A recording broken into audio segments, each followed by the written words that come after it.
Hi, hello, good morning. எல்லாம் எப்படி இருக்கீங்க? எல்லாம் நல்லா இருப்பீங்கன்னு நினைக்கிறேன். எப்பவும் மார்னிங் ரொட்டீன் வந்து ஸ்டார்ட் ஆகிடுச்சிங்க. அப்புறம் தம்பி வந்து சம்மர் கிளாஸ் தான் அனுப்பிச்சி விட்டாச்சு. ஏன்னா ரொம்ப 2 பேருமே ரொம்ப சேட்டை. ஸோ அதனால் முதல்ல அவரை கிளப்பி அனுப்பி விடணும். ஸோ டிஃபன் செஞ்சு அவரை அனுப்பிட்டு நானும் தோரணாவும் வெளியே கிளம்பணும். தோரணாவும் சிக்கன் வாங்கலாம் சொல்லிட்டு கிளம்புனோம். அப்போ வந்து பார்த்திங்கன்னா கரெக்டாக பார்க்குற லாக் பண்ணவே முடியல. என்னன்னா க்ரையான்ஸ் வச்சுருக்காரு அது உள்ளே. இந்த தலைவருக்கு வேறு வேலையே இல்லை, எங்கள் வீட்டு சின்னவருக்கு. அவருக்கு வந்து ஏதாவது இந்த மாதிரி ஏடாகூடமான சேட்டை பண்ணுறது தான் வேலையே. ரொம்ப கஷ்டப்பட்டு தான் அந்த க்ரையான்ஸே எடுத்தேங்க. ஒன்றுனா கூட பரவாயில்லைங்க, 4-5 அப்புறம் எடுத்துகிட்டு அவர் கிளம்பி போய் கடையில் சிக்கன் வாங்கிட்டு வந்தேன். சிக்கன் வந்து பார்த்திங்கன்னா கொத்துக்கறி கேட்கும்போதே அந்த மாதிரி நீங்கள் கேட்டு வாங்கிக்கணும். வெறும் வந்து அந்த பிரெஸ்ட் பீஸை வந்து நல்லா கொத்துக்கறி போட்டு கொடுப்பாங்க, எலும்பே இருக்காது. இது குழந்தைங்களுக்கு ரொம்ப பிடிக்கும். இதில் வந்து பார்த்திங்கன்னா ஆனியன், அப்புறம் வந்து தக்காளி, கருவேப்பிலை, கொத்தமல்லி, அவ்வளோதாங்க. நம்ம பேசிக்காக தொக்கு எப்படி செய்வோமோ அந்த மாதிரி மிளகாத்தூள், மஞ்சத்தூள், நார்மல் சிக்கன் தூள் இது தான். ஸோ வந்து பாப்பா வந்து நின்றுக்கிட்டா, இருந்தாலும் நான் செய்கிறேன்னு சொல்லிவிட்டு நான் செஞ்சிக்கிட்டே இருந்தேன். அப்புறம் வந்து நார்மலாக பட்டை, லவங்கம், சோம்பு இதெல்லாம் போட்டு தாளித்து வெங்காயம் போட்டு தாளிச்சாச்சு. சாம்பார் இன்றைக்கி வந்து வெத்து சாம்பார் தான் வச்சுருந்தேன். அது ஒரு பக்கம் கொதிச்சுட்டு இருந்தது. ரைஸு. ஸோ கடகடன்னு இது சிக்கன் என்ன ரெசிபின்னா கொத்துக்கறி மாதிரி தான். இதில் வந்து முட்டை உடச்சி ஊற்றுவேன், பொடி மாஸ் மாதிரியும் இருக்கும். சாம்பார், ரசம், ரைஸுக்கெலாம் சூப்பராக இருக்குங்க. ட்ரை பண்ணி பாருங்கள். இன்றைக்கி ரொம்ப ரொம்ப ஸ்பெஷல் என்னென்னா, இது வந்து பாப்பா சமைச்சது தான். ஸ்டார்டிங் தான் நான் ஸ்டார்டிங்கு. அப்புறம் அவள் வந்து நானாக சமைக்கிறேன்னு வந்து நின்றுட்டா. ஸோ அவ்வளோ இன்ட்ரெஸ்ட்டு அவ்வளோ சொல்லும்போது சரின்னு நானும் நிற்க வச்சுட்டேன். நிற்க வச்சாலும் எனக்கு உள்ளுக்குள்ளே பயம் இருந்துக்கிட்டே இருக்குது. எங்கே சுட்டுக்க போகிறா, எதுலையாவது கை வச்சிக்க போகிறா அப்படின்னு ஒரு பயம் இருந்துக்கிட்டே இருந்ததுதான். மோஸ்ட்லி வந்து நார்மல் கிட்டுக்கு நம்ம சொல்லி அதை அவங்க வந்து அதை மைண்டில் வச்சுட்டு செய்கிறதே பெரிய விஷயம். அவங்களே சுட்டுக்குவாங்க. இந்த பாப்பாவுக்கு நான் சொல்கிறதுக்கு ரொம்பவே கஷ்டப்பட்டேன். இன்னொன்று வந்து பார்த்திங்கன்னா, எனக்குள்ளே கொஞ்சம் பயமும் இருந்துக்கிட்டே இருந்தது. பட் நம்மளுக்கு தான் தைரியம் வேணும். அந்த குழந்தைக்கு ஏதோ ஒரு விஷயம் சொல்லித்தரணும்னா, அவங்களுக்கு தெரியாது தெரியாது தெரியாது அப்படின்னு நம்மளே வந்து இது பண்ணிக்கிட்டே இருக்கவே கூடாது. அவங்களுக்கு நிறைய தெரியுது. நம்ம அதை எக்ஸ்ப்ளோர் பண்ணும்போது தான் தெரியும் அவங்களுக்கு எவ்வளோ விஷயங்கள் தெரியுது அப்படின்னு. ரொம்ப மெச்சூர்டாக அவள் நின்று அழகாக செஞ்சால், ரொம்ப பொறுமையாக தான் இருந்தா. சுட்டு என்ன செய்கிறீங்க? சிக்கன் செய்கிறீங்களா? ஐயோ, கை சுட்டுக்காதீங்க, இங்கே பார்க்கணும், கை பழுத்துரும்.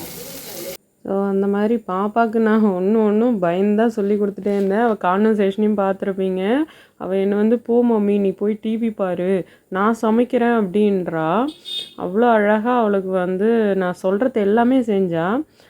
வெங்காயம், தக்காளி நார்மலாக வதக்கணுங்க. வதக்கிட்டு சிக்கன் நம்ம கொத்துக்கறி வச்சுருந்தாலே அது மஞ்சத்தூள் போட்டு 2-3 வாட்டி வாஷ் பண்ணி வச்சுக்கணும். ரொம்பலாம் தேய்ச்சி வாஷ் பண்ண வேணாம். அதையும் போட்டு நல்லா வதக்கிடணும். வதக்கிட்டு பார்த்திங்கன்னா, நம்ம இந்த மிளகாத்தூள், சிக்கன் தூள், காரத்தூள், நார்மலாக நம்ம என்னென்ன போடுவோம் ஒரு தொக்கு நார்மல் மசாலா செய்கிறதுக்கோ அதுவே போட்டுக்கலாம். பேசிக் இன்க்ரீடியன்ட்ஸ் தான் அதுக்கு. ஸோ அந்த மசாலாவும் நான் ஒன்றா போட்டு வச்சுட்டேன் பாப்பாவுக்காக. அவள் அழகாக அதையும் போட்டுட்டா. நல்லா வதக்கி விட்டு கொஞ்சமாக தண்ணி ஊற்றி அதை வேக போடணும். மூடி வச்சிட்டோம்னா கரெக்டாக ஒரு 7 மினிட்ஸ் போதுங்க. ஏன்னா 10 மினிட்ஸ் கூட வேணாம். பெரிய பீஸாக இருந்தால் தான் வேக லேட்டாகும். ஸோ கொஞ்சமாக இருக்கும்போது வதக்கும் போதே வெந்துடும். ஸோ கொஞ்சமாக தண்ணி ஊற்றி நம்ம வேக வச்சாலே போதும். மூடி வச்சு கரெக்டாக வெந்துடும். அதுக்கப்புறம் வந்து முட்டை உடச்சி ஊற்றி இறக்க வேண்டியதான். இதுதாங்க அதோடைய வேலையே. நீங்கள் அதை வாட்ச் பண்ணுங்கள்.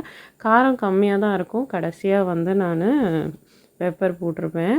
இது வந்து பார்த்திங்கன்னா காடை முட்டை பசங்களுக்காக வாங்கியிருப்பேன். 50 ரூபா வரும் ஒரு பாக்ஸு. இதில் ஒரு 12-13 முட்டை இருக்கும். இது ரெகுலராக பாப்பாவுக்கு வந்து பச்சை முட்டையாகவே கொடுப்பேன். சில நேரத்தில் பாயில் பண்ணியும் கொடுப்பேன். நம்ம நார்மல் முட்டையை விட அதில் நிறைய சத்து இருக்கிறதா சொல்லிகிட்டு இருக்காங்க. இன்னொன்று ஆராய்ச்சியிலே நிறைய கண்டுபிடிச்சிட்டு இருக்காங்களாம். இதெல்லாம் வந்து நானாக அந்த மாதிரி பார்த்து லேர்ன் பண்ணது தான். ஸோ மோஸ்ட்லி நம்ம நார்மல் முட்டையை விட காடை முட்டை ரெகுலராக எடுத்துக்கலாம் குழந்தைங்களுக்கு. ஸோ காடை முட்டை தான் அவளுக்கும் தம்பிக்கும் கொடுத்துக்கிட்டு இருப்பேன். அப்புறம் வந்து பார்த்திங்கன்னா, நாட்டுக்கோழி முட்டை கொஞ்சம் விலை அதிகமாக இருக்குல்ல. ஸோ நம்ம அதை வாங்கி கொடுக்கறதுக்கு பதிலாக அதுக்கு ஈக்குவல் இதை கொடுத்துட்டு போயிடலாம். இந்த குழந்தைங்களுக்கு வந்து சொல்கிற மாதிரி எதுவுமே தெரியாது இப்படியே சொல்லி நம்ம அவங்கள ஆஃப் பண்ணிடுறோம். ஸோ அவங்களுக்கு நிறைய டேலண்ட் இருக்கும். நிறைய பேரண்ட்ஸ் இருப்பீங்க.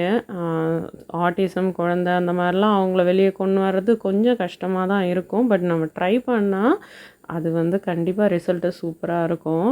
பாப்பா இந்த அளவுக்கு பொறுமையாக இருந்து சமைச்சதே எனக்கு அவ்வளோ பெரிய ஆச்சரியமாகவும் இன்றைக்கி அவ்வளோ சந்தோஷமாகவும் இருந்துச்சு. ரொம்ப மெச்சூர்டாக அழகாக பண்ணா. இன்னொன்று அவளுக்கு ரொம்ப பிடிச்சிருந்தது.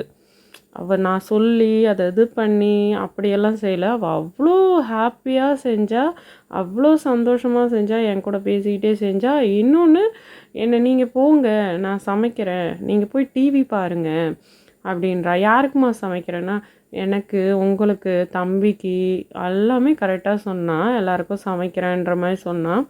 அப்புறம் செஞ்சு முடித்தோடனே நீங்கள் பார்ப்பீங்க. அது செஞ்சு முடித்தோடனே பார்த்தீங்கன்னா, அதை ஃபஸ்ட்டு நான் சொல்கிறதுக்கு முன்னாடி அவளாக ஊதிட்டு கரெக்டாக அதை எடுத்து டேஸ்ட் வேறு பண்ணியிருப்பா.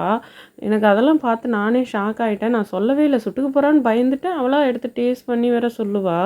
கரெக்டாக இருக்குது மம்மி, நல்லாயிருக்கு மம்மி அப்படின்னுவா.